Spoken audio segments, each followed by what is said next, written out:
ലോകമാത റാണി അഹല്യാഭായ് ഹോൾക്കറുടെ 300-ാം ജന്മദിനം രാജ്യമെങ്ങും വിപുലമായി ആഘോഷിക്കുകയാണ്. മാൽവ രാജവംശത്തിന്റെ റാണിയായിരുന്ന അഹല്യാഭായ് ഹോൾക്കർ ഭാരതത്തിൽ സ്ത്രീ ശാക്തീകരണത്തിന് തുടക്കം കുറിച്ച ഭരണാധികാരി കൂടിയാണ്.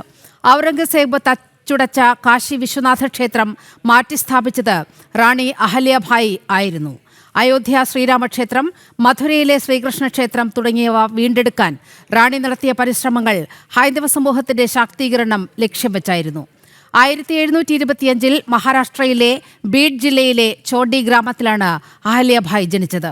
സാധാരണ കുടുംബത്തിൽ ജനിച്ച് മാൽവ കേന്ദ്രമാക്കി ഇൻഡോർ ഭരിച്ച ഹോൾക്കർ രാജവംശത്തിലെ റാണിയായി മാറിയ അഹല്യാഭായ് സദ്ഭരണത്തിന്റെ മാതൃക ഭാരതത്തിന് സമ്മാനിച്ച വ്യക്തി കൂടിയാണ്.